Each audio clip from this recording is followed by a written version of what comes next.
घंटालाल recording studio Guraru गया।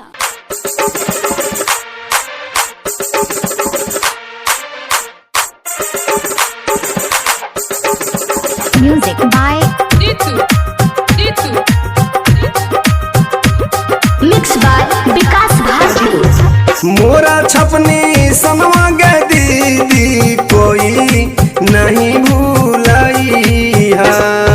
मोरा छपनी सनवा गे चाची कोई नहीं भूलाई है।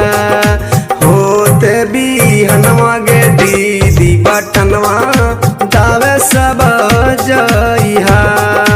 15 नंबरवा पर चाची बटनवा दावे सब जई है। Music by Ghantalal recording studio Guraru Gaya. मझिया माँ पंचैतावा में कथा बनैया सुनीता दीदी के हमर मुखिया बनैया। मझिया माँ पंचैतावा में कथा बनैया सुनीता दीदी के हमर मुखिया बनैया। क्षेत्र संख्या 27 बहिनी अबरी इनका जीतई है। मोरा छपनी सनवा पर दीदी बटनवा अबरी दवाई है। 15 नंबरवा पर दीदी बटनवा अबरी दवाई है। 15 नंबरवा पर भैया बटनवा अबरी दवाई है। मोरा छपनी सनवा पर भैया बटनवा अबरी दवाई है।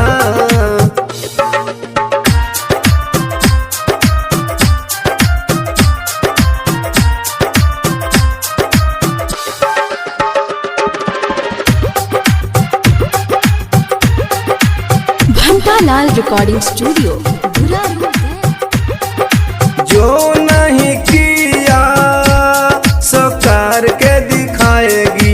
गली गली रोड नली स्कूल बनवाएगी। कोई कितनो कहा तो लेकिन झांसा में न जाइया। मोरवे निशन में पर बटन दबाइया। भंटा लाला गावे लगी तिया बतिया कोई न भूलइहा। भंटा लाला गावे लगी तिया बतिया कोई न भूलइहा। सुनीता दीदी के भैया मुखिया अबरी बनइहा।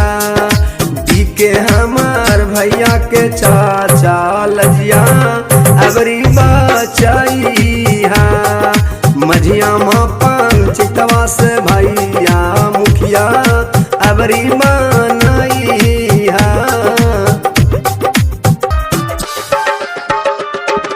मोरा छपनी सनवा गे दीदी कोई नहीं भूलाई है। मोरा छपनी सनवा गे चाची कोई नहीं भूलाई है। होते भी हनवा गे दीदी बटनवा दावे सब जई है।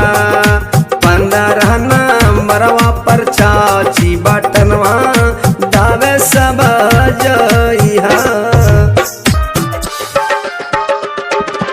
म्यूजिक बाय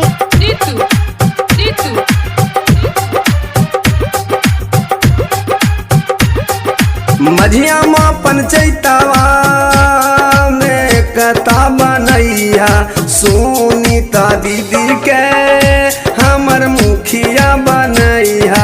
मझिया माँ पंचैतावा में कथा बनैया सुनीता दीदी के हमर मुखिया बनैया।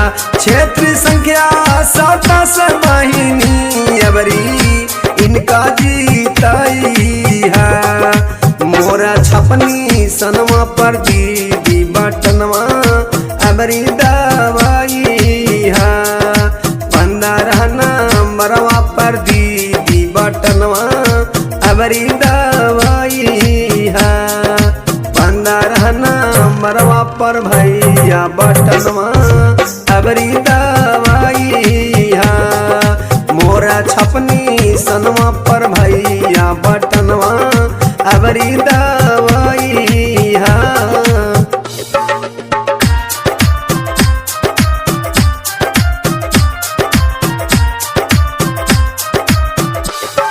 घंटालाल रिकॉर्डिंग स्टूडियो गुरारू गया।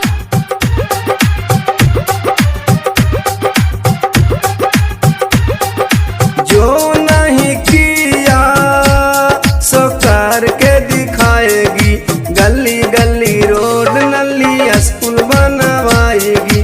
कोई कितनो कहा तो लेकिन झांसा में न जाइया, मोरा वे निशन में पर बटन दबाइया। भंटा लाला गावे लगी तिया बतिया कोई न भूलइया। भंटा लाला गावे लगी तिया बतिया कोई न भूलइया। सुनीता दीदी के भैया मुखिया अबरी बनइया। दी के हमार भैया के चाचा लजिया अबरी बचैया। मझिया माँ पंचितवा से भैया मुखिया अबरी बनइया। घंटालाल रिकॉर्डिंग स्टूडियो गुरारू।